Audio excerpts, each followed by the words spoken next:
Depuis 2022, des millions de femmes ukrainiennes ont fui la guerre pour se réfugier en Europe, notamment en France, en Pologne et en Allemagne.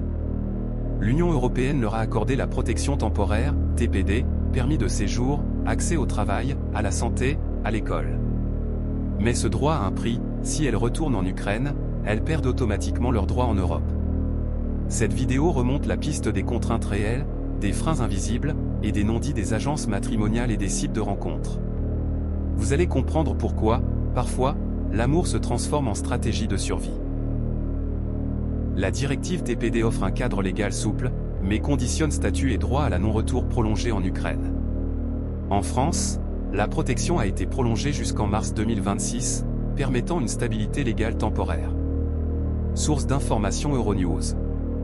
En Pologne et en Allemagne, la règle est la même, retour interdit, droit perdu. Le statut crée une double pression, vivre ici, ou tout perdre là-bas.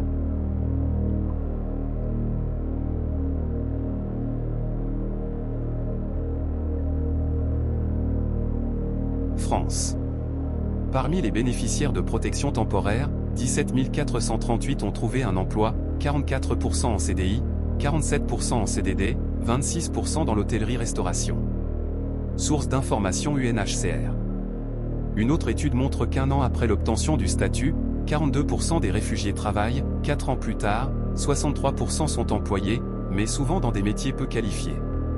Source d'information UNHCR. Aussi, seulement 41% des femmes réfugiées ukrainiennes en France sont économiquement actives, malgré la permission de travailler. Source d'information SpringerLink. La langue pose un frein, des cours de français gratuits existent, mais sont souvent limités, bénévoles, mal structurés. Source d'information ResearchGate et Fondation Croix-Rouge. Pologne. Taux d'emploi élevé, 65 à 69% des réfugiés ukrainiennes travaillent, mais 46% sont sous-qualifiés faute de maîtrise du polonais. Source d'information ResearchGate. De fait, moins de 20% parlent le polonais, un handicap sérieux pour trouver un emploi qualifié. Source d'information ResearchGate. Allemagne.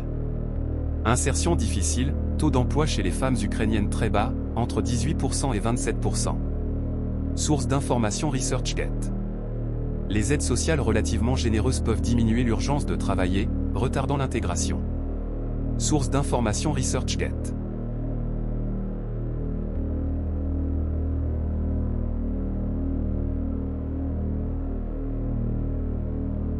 Retour en Ukraine égale perte des droits, donc certaines recherchent un mariage ou un enfant comme solution durable. En Pologne, les aides sont limitées, en Allemagne, l'emploi est rare. Un homme devient souvent une bouée matérielle. Source d'information ResearchGate et SpringerLink. En France, l'emploi est possible mais dévalorisé ou inaccessible, le besoin pousse à accélérer les relations. Les agences exploitent cela, en glamourisant l'image d'une femme intégrée, autonome, prête à s'installer avec vous, alors que la réalité est souvent très différente.